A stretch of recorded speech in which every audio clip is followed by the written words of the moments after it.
today. I'm sure you noticed I got lashes on. I went to a gala, etc., that was LGBTQ friendly and stuff, and I am an ally of that movement. Hard time staying civil in this country. When left hates right and red hates the blue. If you can't be friends with someone who thinks different, then maybe the problem is with Welcome to another episode of Left, Right, Center. And we got Ty Stark, Jay Shellen here, just a couple of red-blooded American guys talking about stuff that we are not skilled to talk about. But yeah, we still just have a good old time talking about politics and society and culture. So first off, red shirt, happy birthday, Charlie Kirk, today. It's a shame that we lost that guy. What a rock star for communication like this. He was the inspiration for this show in the first place, where we can actually get together and, like civil human beings, discuss topics of the day. Ty, what hot topics you got? I mean, we know we've got the unrest over in Israel, hopefully calming down. Kudos. Yeah. I think we can both agree that's a good thing. It is. And we had talked before, and you had mentioned, when are we going to stop looking at the bad and look for the good, et cetera, in the current president. And, I will admit I am one of those people that I absolutely despise that human being with every fiber of my being, et cetera. So and I think he does absolutely everything for a reason for himself. Now, I'll say what's happening in Israel, I have no negative comments about whatsoever. I mean, I did say this first time it's ever happened in my lifetime. It's not that's not true. They've been ceasefires and stuff like that over time. But if we eventually get to an actual peaceful settlement between those two, and Trump is the one to get that done, well then, kudos to him, because he will be the only person to have ever done it. So I am a little concerned because we have a ceasefire, and I'm already hearing that Israel's giving Palestine or Hamas till Tuesday to release the bodies, or blah blah blah. So it's already the rhetoric's starting to ramp up again already. So and then another concern I have is what exactly Trump's put his stamp on it, saying I will not let this happen as far as the Palestinians concern, and Hamas probably mainly, but concerned that once they give back the hostages, Israel will say F you and just move in and just wipe them out, right? And the Palestinians, etc. That's their main concern, and Trump was like that. I won't let that happen, and I don't know what that means, because Israel is an ally. Israel's NATO. We can't really take military action against them, so we could sanction them to death maybe, but Yeah, I don't know. And I think there's a lot of moving parts behind the scenes that we as general citizens just don't get all the beef, all the info. But yeah, I don't know. It's the Middle East. We know our whole lifetime, the Middle East has been a mess from when we were kids to forever. So if there's anything we can do to help stabilize that area, great. Again, kudos if he can get it done. Let's hope it all lasts. Hope he's got his steps in place. And I mean, it's really up to the leaders over there to take the ball and run with it. But at least they're getting some nudge in the right direction. So kudos. We had previously the holiday formerly known as Columbus Day, now known as Indigenous whatever day. Yeah. We had some discussion about that earlier. And I thought our conversation was interesting in that it was, well, Ty was not a fan of Columbus and the history around Columbus and the indigenous species, and I agree that when people came here, there was a lot of killing, of unnecessary killing, and it's a dark part of history. But we wouldn't be where we are today as a world leading country that accepts people for who they are, from where they come and stuff. Oh, be careful with that one. Be careful with that one. Oh, well, hey, I'm just saying, I know. No. I 100% agree with you. Yeah. So my point being that, I absolutely do not want to rewrite history. History's history, right? But you have to be able to look at both the light side and the dark side of history. And to simply whitewash the dark side, say we're not going to talk about that, we're not going to teach that, etc., is is not healthy for the nation in general, period. Now, I'm not saying that 5-year-olds need to be taught that Christopher Columbus would hang people up and gut them and let their, no, I mean, there's limits, obviously, right? But you had mentioned, hey, when it gets older, they can teach that part of it. Well, my point is, if something needs to be taught and it has both a light and a dark side, then let's wait until the age appropriateness to teach both. We don't need to just inundate with them. Oh, look how cool this thing is. And then once it gets older, go, oh, P.S. and here's this dark side, right? Mm-hmm. So in other words, we don't teach uh, elementary school kids about where a lot of medical advances came from the experimenting on Jews by Nazi Germany, right? That is never discussed, etc. But when you get old enough, then you start talking about the Holocaust and educating it like that, and then it does come out that major medical improvements came from that. Oh yeah, And that guy the you were talking about, that guy from Germany with, and Mengele, that's horrible. Yet we do yeah, have medical improvements because of that. Then there was, gosh, way back in, I don't even know when it was, but it was totally inhumane where we did vivisection on prisoners, and way back shortly after the Hippocratic Oath, or maybe that's where the Hippocratic Oath is like, look, first do no harm. You can't be cutting off people's skull and poking at different parts of the brain while they're alive just because they're a prisoner. It's just not humane. And yet, fortunately and unfortunately, that's where we gain some understanding to move forward. That's the dark side, and I agree with you that we've got to recognize the dark and the light part. But that's history. That's just humanity moving forward. I agree totally. Like I said, a concern of mine is, because I have many concerns, a concern of mine is that and I'll use the left right finger pointing kind of thing, if you will, for a minute. In my vision, the right does not want to discuss the negative aspects, right? So let's talk about slavery. Nope, we're not going to talk about that. We're not going to teach that. We're not going to even discuss the fact that this is what the South did. This is what the South stood for. This is why and so from the less perspective, if you will, it's like, hey, we got this statue of this, I'm going to move into the whole statue thing for a minute. We got this statue of this Confederate general, etc., that has been up and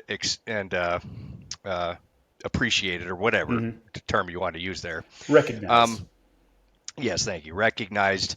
And the problem is, back then, what was happening may have been okay, right? So I mean, like back in 60s and 70s, you'd wear blackface, and that wasn't a big issue back then. But today, you don't do that, right? Because we understand that we grow, and you use the term, the melting pot, right? Because we are not a nation of what we were on the 13 original colonies, which was, very Protestant, not Protestant. What was the word I'm looking for? Where you're very Puritans, right? Yeah, So Puritan. Puritans, etc. That is our history, but that is not who we are. And because of our ability and desire to bring people in, bring us your hungry, your starving, blah blah blah, and we will incorporate that into what we are. And so what we are continually grows, and to deny that, I mean, you and I have discussed this as well. The speed at which that grows can be a problem, right? So, like for instance, today I'm sure you noticed I got lashes on. I went to a gala, etc., that was LGBTQ friendly and stuff, and I am an ally of that movement, etc. So, I do understand as well that the desires of that community, to be accepted, etc., and what their vision of acceptance may be a little much for society today. And not to say that the community should stop or slow down. It's always a matter of you have to keep momentum going, but I understand where the push comes from the other side, in that conservative wants to hang on to tradition, and this is what is, air quote, acceptable. Now, me personally, I have a problem with that, but I can understand it. I don't agree with it at all. It's like, why if I wear a dress, does that concern you in any way, right? Because it's, you and I have talked about that. It's made out of cloth. It's a tube. If I were to stand up and show you this shirt, it's just a tube around my body, and the pants I wear are 2 tubes sewed to 1 tube I put on. Otherwise, I just wear 1 tube. It's called a dress. Yeah. Who cares, right? And if I want to do that, I should be able to go outside and not get called whatever people want to call me, or laughed at, or pointed at, or a piece of crap, or whatever. That just should not even be a part of society. Yeah. And I've gone way off topic, but back to the statues, right? So in history, it's okay to update your beliefs of what history was, right? Mm-hmm. So the belief of, hey, this is a great general that led the South. Okay, you're right. What was the motivation behind that? So if you believe the motivation behind that was to keep slavery a thing, well, then it's not such a great pedestal to be standing on, right? It's like, I can't help support that. Yeah, way to go. You stood up for what you believed, etc. But what you believed was dog shit. Okay, so anyway, so there's kind of, it's not a rewriting of history. It's a recognition of where we are. I think you're overstepping on the conservative. The conservatives aren't. I don't think they're afraid to talk about slavery. It's history, and I think it just needs to be recognized that, hey, that's a part of our history, and humanity has growing pains. Like you were just talking about with how fast people are going to adapt to accept the LGBT community or adapt to change. We don't want to whitewash history, because then if we do that, we're not going to learn from history to not make the same mistakes again. So we want to make sure that we are open and transparent about history. But I think there's a lot where we can't judge 200 years ago, 500 years ago, 1,000 years ago on today's morals and standards, and what we aren't living in that era. Things were just different then. It's easy to look back and go, man, I wish they were more morally sound than they were. Sure. But we can't rewrite it. We're not there. So we just got to accept it and move forward. Learn from it and move forward. Well, here's an example, okay? So, and I know this is massively controversial, but critical race theory, okay? The idea of critical race theory is an understanding, but the association, and I'm reading some of this, this is not just off the top of my head, but the relationships between social concepts and race, ethnicity, politics, laws, all that stuff, right? That's understanding the relationship between these, okay? And that there is a relationship, that societal concepts of today are based on race and social standings and political points of view, etc. And that's okay to talk about those, right? So the idea that critical race, post-civil rights era, 1960s, and I'm not going to read all of this stuff here, but the idea that like you said, we would not be the country we are today if history was different, if we say that.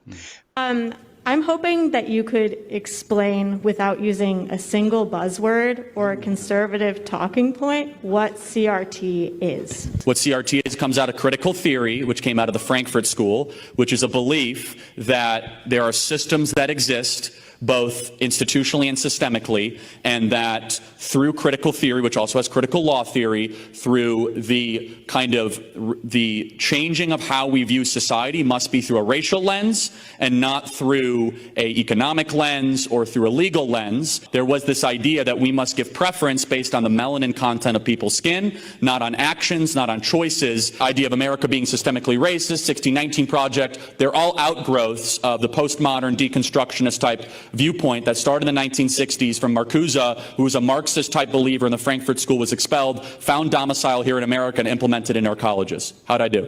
5 things that critical race theory believes. Number 1, the notion that racism is ordinary and everywhere. Number 2, the idea of interest convergence, otherwise known as intersectionality. Number 3, the social construction of race, meaning that there is a social construction around race in our society. The 4, idea of storytelling and counter-storytelling. Number 5 is that no matter how hard you work, no matter how hard you do, you cannot remove racism from your society. Those are 5 pillars of critical race theory based on Derek Bell's Intro to Critical Race Theory. Does that ring a bell? But to understand that, and I used this example before, when is the last time you, Jay Shetland, were driving down the street and saw a cop pulling you over and ever thought to yourself, I wonder if I'm going to get shot today?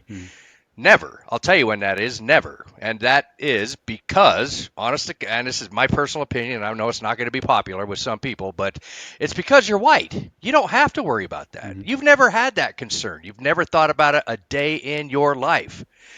And again, it's because we have the privilege of not having to concern ourselves with that. So that concept of white privilege is not, oh, look, I get better opportunities. I get whatever. People give me more money, et cetera. Now, some of that is true, that, there is still racism based in this country, et cetera, but in some places, not the whole thing. I guarantee, so a black kid driving a car, I'm going to wear this newsboy cap because I look less threatening than the other black kid slumped down, hiding behind the pillar, driving like a gangsta. I'm just going to sit up straight and wear this hat. These are things that are taught to black kids and shit by their parents to don't stand out. If two white women are coming down the sidewalk towards you, cross to the other side. Do not walk past them, etc. Things like this is not something you and I are ever talked about or ever discussed or ever taught. And that is because we're freaking white. We don't have to worry about that shit. And that is the concept of like, say, critical race. That is discussion of why that exists. The discussion of, yes, that is true. Not, I don't want to look at that. No, it's not. That's just because they want to act like that. They want to act. No. Society today is where we are because of our beliefs and how we've grown up in the things that have happened. And it's okay to talk about it. I think it's okay to talk about it. I just don't think it needs to be crammed down kids' throats in the wrong atmosphere. I mean, it needs to be brought up right. Sure. Everything has its proper place and time to discuss topics for sure. Why is this being banned in college then? They can't teach this in college. I'm pretty certain that you're old enough to understand this at college level. So why is it being banned? Why? Because it's not popular. Why? Because if we were to admit this, it could strip some power from who we are. We would no longer be able to drive down the street and get pulled over and not wonder if we're going to get shot. Yeah, I don't know. I definitely don't agree with where this. Is there an imbalance? Yes. I don't feel like I'm the one to speak on that. We should have some black folks on the show, both a liberal black person and a Republican black person, so that we're getting a perspective from them growing up in that. Because I don't disagree. I just Black History Month you find ridiculous. Why? You're going to relegate my history to a month? Oh, come on. What do you do with yours? Which month is White History Month? No, well, come on, tell me. Well, I'm Jewish.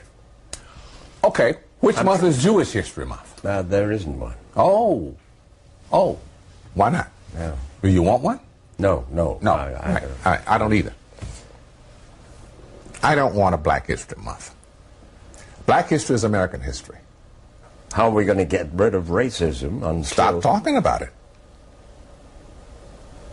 I'm going to stop calling you a white man. Yeah. And I'm going to ask you to stop calling me a black man. I know you as Mike Wallace. You know me as Morgan Freeman. You want to say, well, I know this white guy named Mike Wallace. You know what I'm saying? You and I both don't see color as like a separator for people, but... No, I mean, my ex-girlfriend is black. And so that is, I will say, I'm not black, obviously, right? So, but I do have somewhat of a perspective just from dating her for years and years, right? So I get to see some of that side. Now, granted, she is ignorant of some of that stuff that happens. It wasn't part of her upbringing, et cetera. Not that she's ignorant. She just doesn't see it. I don't disagree. But it should be like that, but it's not. And so... Anyway. Yeah, I just don't feel like I have a leg to stand on talking about this topic because it's just so foreign to me. But that's because the areas that I grew up in, that wasn't an issue. I grew up out in the West where it just wasn't. But I know inner city stuff. This is real concerning. And this is why it should be talked about. Because I mean, yeah, kids know Christopher Columbus discovered America.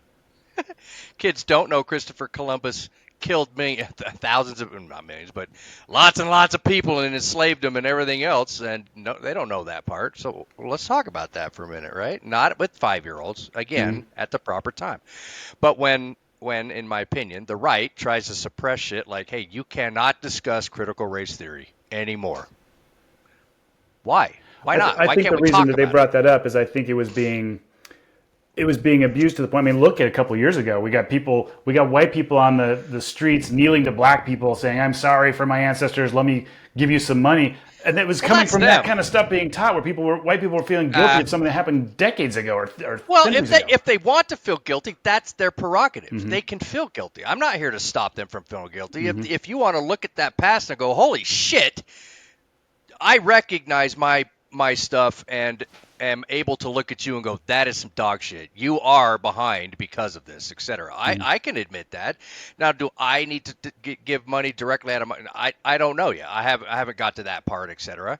But if somebody has the right to feel, I'm sorry for that. Don't speak. And you can feel should that, not but be on the right, yeah, but you should we've not got be Christian threatened. values. The right should not feel threatened because somebody does that. So and say that's a left person. It's like, oh, I'm a bleeding heart. I'm so sorry, right? Oh, and so the right's like, oh, well, we got to stop teaching that because look what it's making people do. Who the hell cares? Let them. The values that we're growing up with these Christian values are, hey, we're responsible for our own sins, not for Adam's transgressions, is one of the scriptural. We are responsible for our own stuff, not somebody else's sins. And a lot of back in traditional stuff, we'd feel bad as a parent. It's like, oh, my kids are misbehaving. I feel like I'm a bad parent. Once they're an adult, they're responsible for their own choices. But yeah, we'll still take on that guilt. But that's not our responsibility. We did our best to help them out. Now they made the choices of their own. And it's the same for 100 or 1,000 years ago. It's like we can't put the weight of that. I mean, you can say, oh, yeah, I want to feel guilty for that. But we shouldn't because not our circus, not our monkeys.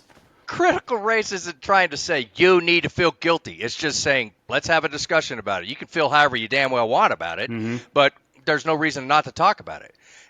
And nobody should feel threatened about having that discussion. Well, oh, you're trying to make – I'm not trying to make you do shit. Nobody can make anybody do anything. If you don't like this topic because it makes you feel a certain way, maybe you need to look at that because nobody's making you do shit. Yeah. I don't know enough about the critical race theory stuff other than having the discussion is one thing. If the books are already written to formulate a certain storyline or a certain then it's like, well, we're not discussing it. You're just trying to cram information down my head and change my thinking towards something that maybe isn't healthy. I don't know. I don't have enough information to really discuss. Yeah, no, it's fair. And you could be absolutely right about that. I'm not a critical race theory expert by any stretch of the imagination. It's just I see a lot of suppression of information from the right. We're banning books in school. Are we literally 1923 Germany? Let's burn books. No, I don't think it's that at all, Ty. I think where it's going is, if we're going to the mechanic to get an oil change and they're trying to like sell us flowers and all this kind of stuff, like, wait a minute, I came here for an oil change. When we're sending our kids to school, it's to get math and English and some science and stuff like that. Remove the Bible from school then. No Bible in school. Nobody needs to read that. That ain't science. That ain't nothing. And if you're going to allow that teaching, well, then so is Buddhism. Right. So is Muslim. That's all. They have their rights, their thoughts and beliefs. But no. If it ain't about my God, I don't want to hear about it. Rules for thee, not for me. You can't teach that, but you're going to teach mine. That's my attitude. Yeah. Well, you don't get to say that. So I think we had that conversation before on this started out Puritan as a Christian nation that was inviting to other nations. So I can see why they had the structure in there to have, hey, look, if I went to a Muslim nation and my kids went to Muslim school, it's like, all right, there's going to be some Muslim teaching besides the science and stuff. Like, I get it. We're here. When in Rome, that kind of thing. But that's you've already shot where you're going. You've shot it in the foot already with your initial statement of melting pot. We are not a Puritan Christian nation anymore. We're not. We have accepted all these other things into us. So you can't use the argument of, well, it was popular back then, and so that's why we should. No, we're not that anymore. So in a Muslim country, they don't accept other people coming in and teaching their shit. So are you going to get taught Muslim crap? And this is just, I have no absolute knowledge of that shit. But that's my opinion of, they're not going to, you want to teach Catholicism here? You. forget it. It's not going to happen. And so your kids being taught the Quran, et cetera, over there, yeah, you damn well better expect it because they're not a melting pot country. But we are. So we can't live one way and want to say we're something but live a different way. Oh, we're a melting pot. We accept everybody and we grow. But we were a Puritan society, so we should hold on to that. No, that's not how that shit works. Progressivism, as you and I have talked, it will always win. It's just at what speed will it win, right? Yeah. Because There's everything will change. there's growing pains with change, and if Yeah, it grows too fast, absolutely. it hurts a lot. And so No denying that. No denying that at all. but I think some of the progressive stuff we have seen cycle before. I mean, when we look at where we started off with the, and I'm not putting down the LGBTQ or anything, but when it tried to grow too fast back in ancient biblical times, Oh, okay, way back. way back then it, what was it? Sodom and Gomorrah, gone. And then we had the Roman Empire that was growing, and then it got pretty spread out, and then collapse of that empire. And then the question is, all right, America has grown so well in such a short period of time as a melting pot. In just 250 years, it's just done so much. But are we at that critical mass now that we're getting too progressive, where without those foundational values, without those foundational pillars and principles, society just implodes? That's what I kind of wonder. Sure, but I don't know if I'd blame that on progressivism, like the Roman Empire. That's just the people had too much idle time. It's not necessarily progressivism. It's just you were able to do whatever you wanted because Sounds the really country, familiar to today. Sure. I mean, well, we can get on an AI discussion if you want, because we're about to all have a hell of a lot of extra time when that kicks off, when it finally gets rolling. I watched an interesting video, and granted, it's probably sketched to be this way, right? But it was a conversation between people and AI. Not pasting in what the AI said, but just a real conversation between somebody and a live AI bot, whatever. It's interesting what some of them will say and do, especially take the guardrails off, jailbreak that shit, stand by. That's interesting. Yeah, scary stuff. Yeah, AI is a whole other scary thing. Well, we jumped around quite a bit today, but I think we have some good topics on, if we're going to teach history, we got to teach it in its fullness. Sometimes history lessons are painful, but they're what got us to where we are today. We talked about kind of offline, like, look, if we're going to learn about Christopher Columbus, learn the whole thing. If we're going to learn about our founding fathers, they were human, they had their mistakes too, but they were just trying to make the world a better place. But a lot of them were slave owners. I just learned this last week. A lot of them grew marijuana regularly. That was quite a magic plant back then for all kinds of reasons. Sweet.